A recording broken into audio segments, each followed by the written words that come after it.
Tēnā koutou, tēnā koutou katoa. My name is David Grayson. I love that my name is. And thank you very much, Becky, and thank you all for listening to my very short presentation, which will help you catch up on time, hopefully.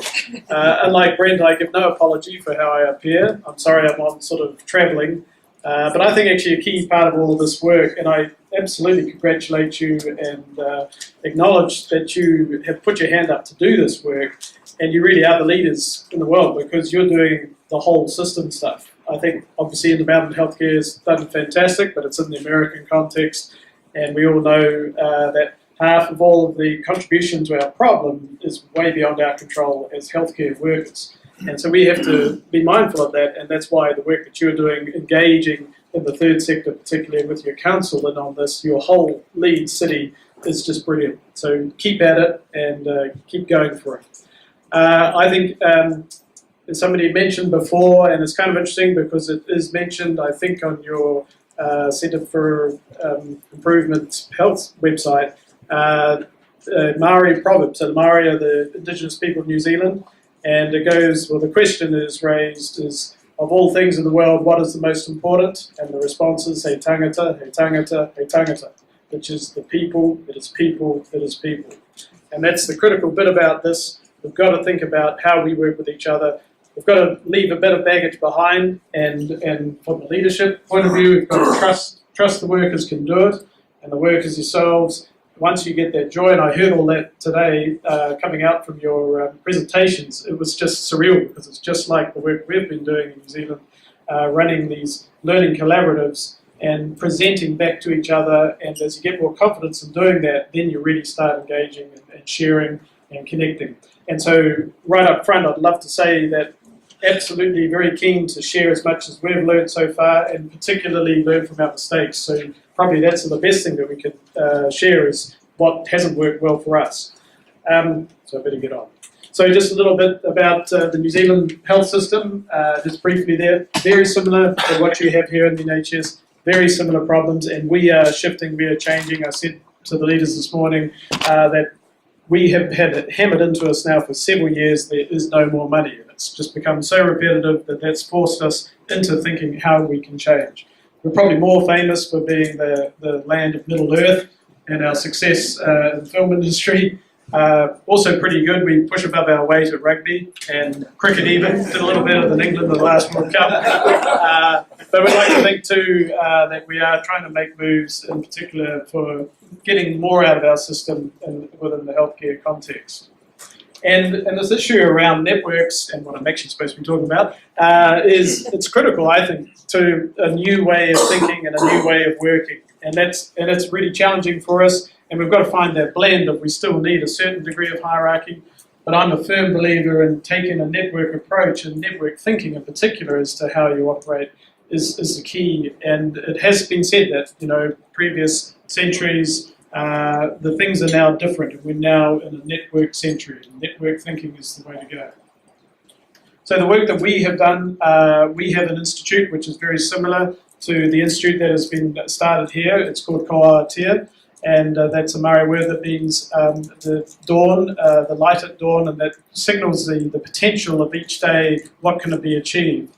And we started out with an alliance with the Institute for Healthcare Improvement based in Boston, and it was a very worthwhile thing for us to do. We had several connections with them, but I'm not sure how you've found with Intermountain, but we certainly found it was way too expensive for us to keep going with that alliance. But we got enough out of it, and we've carried on with their Breakthrough Series collaborative approach, and particularly doing the work in quite a structured way, and bringing people all together in this sort of environment like you have done. And we've called them learning sessions. We all come together, and we all have our what they call the storyboards, put up all our results, and the confidence and the people feeding back. And we've got much better at involving patients as well. That'd be another thing to think about, how you get patients up here feeding back on the work. They've been working with some of our teams. One organisation too that we have linked up closely with, who are taking this now further in terms of the true network and an ongoing repetitive sort of model, which is I'm pretty sure where you're head, is the Cincinnati Children's Medical Health Centres. They are fabulous and have done a lot of. They've led a lot of work across the states, particularly in paediatric care, obviously, for good clinical networks and progress involving the communities as well. And it's really, I love this picture I actually picked up off Twitter. Now, just one other sort of quick lesson is if you really want to be communicating and collaborating all the way, you've got to find some social media way of doing it. Now, you can choose what you like. We've found Twitter has been really helpful. And so I'd encourage you to think about that. I picked this picture up, which came from England, and so I just checked with the person who tweeted it to see if it was okay that I used it. But I loved it because it just demonstrated we've had 3 key people in our team. I've been the clinical lead, we've had a project manager, and we have an improvement advisor. And as the top in each of our teams have had a similar sort of replication of that. And I kind of like to say because the project manager and improvement advisor are both female, and so there's me holding on to the horse while they try and work out how they're going to get on. So in terms of the lessons that we might share, this is really pretty much you'll understand all this and I won't harp on. But obviously the senior leadership support is absolutely vital, and I think that key thing of trusting you to let the workers get on and do the work, and so I think that's a really critical bit. But then for the workers themselves, and just be bold enough to go ahead and really test out your ideas and really give it a go and start off small. I think a big challenge is always trying to get the scope to keep it into something doable. Within a short time frame, and you're really pushing yourself for your time frames.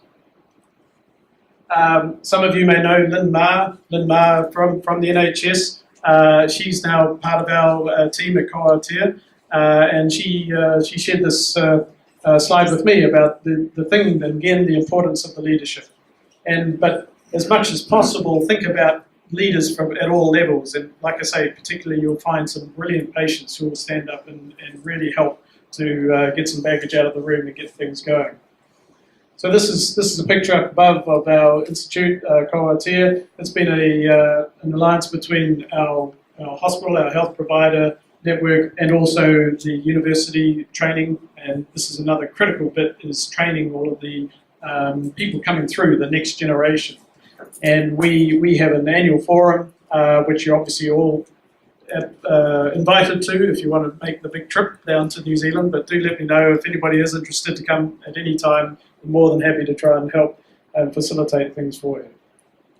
And we've had a journey that's been started back in 2011 when we began, and we started, I'll just give you, I'm not going to talk about all these, but just the first one we started, which was relatively sort of simple, and that was replicating the central line bacteremia problem. And we started off with a collaborative across the country, and Coatea was the key facilitator for that. But then we've gone on fairly quickly, and we've developed a whole bunch of different collaboratives. The main one that I was involved in our hospital is trying to take pressure off the hospital bed state, and that was called the 20,000 Days campaign. We'd done prediction knowing 2 years in advance that we were going to need 20,000 extra days, bed days, if we didn't do anything. And so that was our way of trying to engage the staff and get their ideas to test and to change the system. But we've gone on to do a whole bunch of other things there, as you'll see, including work in education. And that's really, there's a really nice link between education and healthcare. A lot of learning that you can get and share. And we now have an association with the Carnegie Foundation of the States looking at how they do the same improvement work in the education setting. It's really fascinating to see. And then we've gone on, we've done stuff in mental health, as well as what's the other one there? Oh, the safety and practice. And so that was a replication of the Scottish safety and practice, using GPs to be working in their practices around patient safety issues. So it's pretty fast going, fast paced, heaps of uncertainty, but that's fine. You know, you just have to deal with that and live with that. And that's all part of the excitement of not really knowing what's going to happen next. And it's also just that whole unexpected thing of stuff that happens just for whatever reason. And take that as a bonus and celebrate it because it's the great part of doing this. So just a quick description of our Club Zero program that we ran. It was across the country. The critical thing here was this is the first time all of these clinicians who have started off in the intensive care units had ever come together to even actually start to look at the data that they actually had, but they just never looked at it. But more critically important was to share that data and be trusting that it was going to be used for data for improvement, that we're looking at it to try and improve the system and not to point fingers and lay blame. And so these were their results, which very quickly, once they started going, dropped down to a huge improvement. And they've been the critical part here too, is that they've actually been able to sustain that. I haven't got that on the slide, but the latest figures that they've got have kept down at that lower medium 0.4 level for the infection rate. So it was just a great first up sort of easy win for us, if you like, but actually wasn't without a hell of a lot of hard work, particularly for the improvement advisor and the teams working across the country, coordinating it all and getting them all together. And so you'll see a nice sort of outcome of it was that we've actually made a lot of savings. I couldn't be sure as to quite how those have been reinvested, but at least the message is out there that this approach does work. And the interesting thing was, it was just making the data actually visible and available to the clinicians to actually work with was such an important part about all that work. And there was the clinical lead for that work was one of the ICU physicians, and he made this interesting analogy with fracking. And I don't know if you're having fracking going on here in the UK, but we've now got it in New Zealand, which is being quite a green country, has caused quite a bit of consternation. But it was quite nice, the idea of working across as well as down through your organisation, working across organisations and improving things through your networks and the networks of networks. And this is part of the nice thing of why I'm here. You know, I've just picked up and heard that you're all doing all of this work, and it's a great opportunity for us to share and get this as a more of a global movement, because it's amazing just how similar all of this work is. And so this is a nice quote from Yokai Benkler from Boston, just in terms of what's actually required for the design of the network. You have to start sort of thinking about, well, there's probably more Becky's problem than yours, but at a high level, just how things are going and where you need to put more effort in and how you can see. And we're starting to look at how we use social network analysis to actually use that in a constructive way as an ongoing method to help us make the right changes as we move along. So, a warm welcome anybody who's interested to come out to Auckland in New Zealand in September this year. I guarantee you'd have a great time. But as I say, we'll hopefully try and connect up and keep the connections going and keep up your great work. I think it's fantastic. Cheers.